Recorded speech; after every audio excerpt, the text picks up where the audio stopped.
Hello, welcome back. Today we will be talking about geometric sequences more, and we're going to be exploring how to use the explicit formula. So you might see that we have this familiar 9224 benchmark, but we're slowly but surely working our way through this benchmark. We're down now trying to get that explicit formula. So our goals for today is that we're trying to be able to write an explicit rule when given a geometric sequence. And on the flip side, if we are given an explicit rule, we can find a specific term within a geometric sequence. Before we really get started on that, however, we have a little catching up to do with something called notation. Notation is just simply the way you write something. So right here, I have typed out a geometric sequence. It's geometric because we are multiplying by 2 every time. Starts with a 2, times 2 gets you 4, times 2 gets you 8, times 2 gets you 16. So we have this notation that we haven't seen quite yet. We have this, which is labeling our 2, A2, labeling our 4, A3, labeling our 8, A4, labeling our 16. What this is that the A here, which is in each single label, the A simply means that we're talking about a number in the sequence. Since 2, 4, 8, and 16 are all numbers within our geometric sequence here, they can all be labeled with an A. However, it's not just enough to label them all as A. We want to be able to tell the difference between them. So that's where this little number comes into play. These little numbers are called subscripts. You cannot separate the A from the subscript. That's not allowed. They go together. Wherever one goes, the other follows, all right? And the subscript, these little numbers, the only function they serve is they're a labeling system. They label where on your list, where on your sequence it is. So for instance, A1, that's talking about the very first number in our list. 2 is the first number in our list. If we were talking about 8, well, that's our third term in the sequence, so this is going to be labeled with an A sub 3. 16 gets A sub 4, and so forth. So when we have a little 1, that's talking about the first number on the list. When we have a little number 2 subscript, it's going to be talking about the second number. If you have a little number 10, that's talking about if we were to expand this list out all the way to the 10th term. Notice it's talking about the term position. The subscripts are talking about the term position, not the value, right? Because A1 is talking about, okay, the location. It's in the first spot on the list. The value there, however, is 2, right? The value of the term itself is 2. It's just positioned first on the list. One thing that we need to talk about is that you might see this, A sub n. It's actually quite common to see an n put down there in the subscript. So what that means is that if you see an n in the subscript, we're just not sure which term we're talking about yet. So n could represent any number. We haven't decided. Okay, moving forward. So before we really understand explicit formulas, I think we need to ask ourselves this one question here. So consider a geometric sequence where your first term, keep in mind our new notation that we just learned, A sub 1, that's talking about our first number on the list is 4, and our R is 3. R, from yesterday, we talked about R being the common ratio, the number that we multiply by in any given geometric sequence. Let's explore this context a little further. So, consider a geometric sequence that starts with 4 and has R equals 3. All right, so let's draw ourselves out a sequence here. We know we start with a 4. We don't know what follows that 4. However, we do know that we have an R equals 3, meaning we can multiply by 3. Many of you will know that is 12. Otherwise, we always can have a calculator. So the first question I asked was, what's my second term? We just solved using the first term in the r. We know we can multiply the first term by the r, gets us 12. So we can say a sub 2, since that's the second term. That's the way we label the second term, and say that is equal to 12. Now we can repeat this process again to get our third term, right? Multiply by our r again. So we can say 12 times 3 equals 36.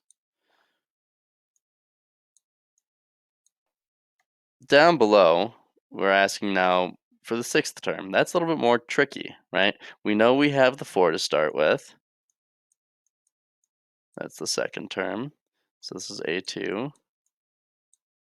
This is going to be a3, a4,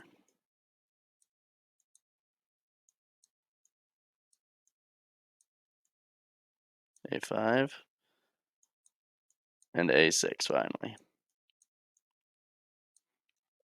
We know we have the 4. We know we multiply by r every single time. So why don't we draw that in? So that we have the drawing where we show how many times we have to multiply by r. Many people, if we just ask, how many times do we need to multiply by r to get to the sixth term? Many people, without drawing it out, will answer 6. However, according to this drawing, you can count and see that that is simply not true. To get to the sixth term from the first term, we multiply by 1, 2, 3, 4, 5 r's. So, if we want to draw this out as an equation, we take this picture and make it into an equation. We could say 4 times r times r times r times r equals a6. What's another way we could write this? R times itself 5 times is the exact same thing as saying r to the fifth power.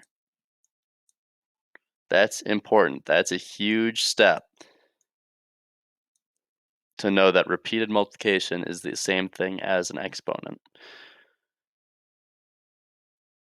Now the thing is here, we don't need to keep r as a mystery. We know what r is. R is actually 3. So why don't we go ahead and plug that into our equation.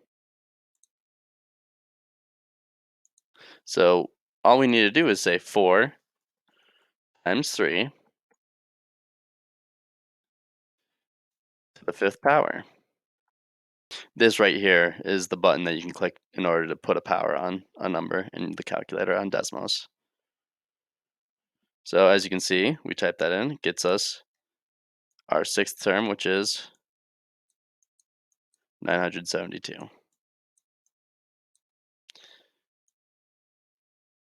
This next one says we want the 30th term. So keep in mind, how many r's did we need to use to get to the sixth term? We only needed 5. Let's erase that sixth one. If we want to get to the fifth term here, how many r's do we need to get to the fifth term? We count them up. You only need 4 r's to get to the fifth term. If we got rid of that one, let's say we were just looking for the fourth term. How many r's do we need there? We only need 3 r's. You might notice a pattern emerging. The pattern is that whatever term we're looking for, we only need that many r's minus 1. And that's how many r's we need to take to go from the first term to that term that we're looking at. So, with that realization, we want to start with our starting term. In this sequence, it is 4. Then we're going to multiply by our r, which is 3 still. And how many times do we need to have our r get used in order to go to the 30th term? We need it 1 less than the term we're going for. So we need to say 3 to the 29th power. And this is what would get us the 30th term. Let's go ahead and plug that in. So this idea, what we just did here was taking the first term, timesing the r with a power that is whatever term we're looking for minus 1. This is where what we call the explicit formula comes from. The explicit formula is given here. A sub n, again, if there's a subscript with an n, that means we just haven't decided what term we're looking for yet, is going to be equal to the first term times our common ratio to the power of n minus 1. So let's say that we're looking for the 30th term here. The subscript n would turn into a 30. And this power would be 30 minus 1, which, according to our bit paper, is exactly what we did. We had 30 minus 1 as our power, which was 29. Why don't we try writing a rule for this series or this sequence right here? It goes from 1 to -3 to 9 to 27. Now, you might notice that with this rule, I didn't plug anything in for an AN. Well, I didn't plug anything for the exponent either. This is because we're just finding the rule. If you're just finding the rule, leave n alone. Because the rule for any sequence should be able to be used to find any term in that sequence. Why don't we go ahead and use this knowledge in practice with this example here.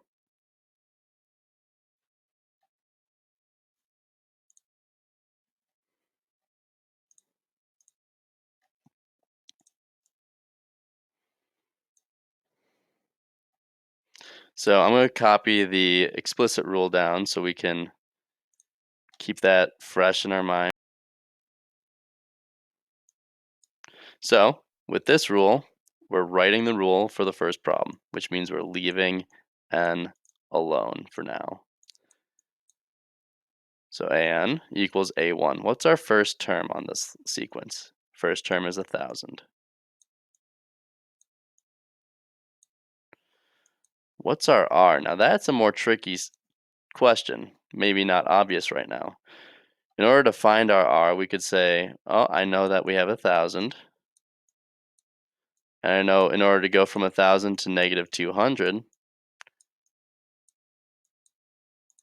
we would have to multiply by an r. How would we turn that into an equation? We would say 1,000 times r equals -200. In which case, now that we have this equation, we know we can undo that multiplication with division.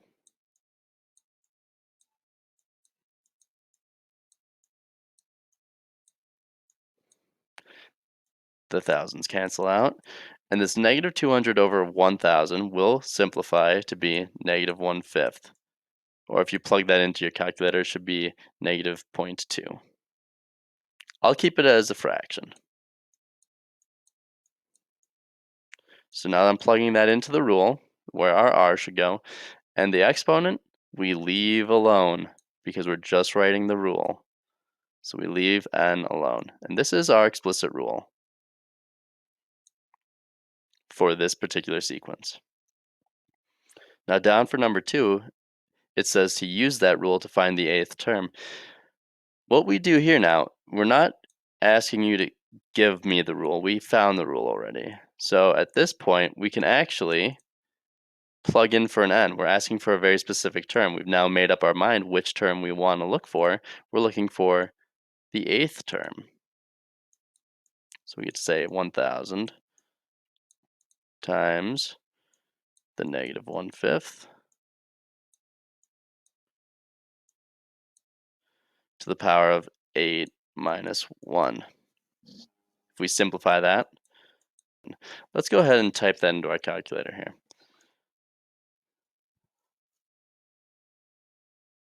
You get the answer that A8 is equal to -0.0128.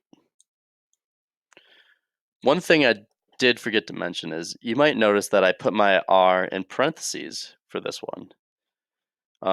One thing you definitely want to be doing, especially when you have your calculator, if you have a negative R, you need to put that in parentheses. Otherwise, you very well might end up with the wrong answer. And that has to do with how calculators relate negative numbers with exponents. We can explain that another time.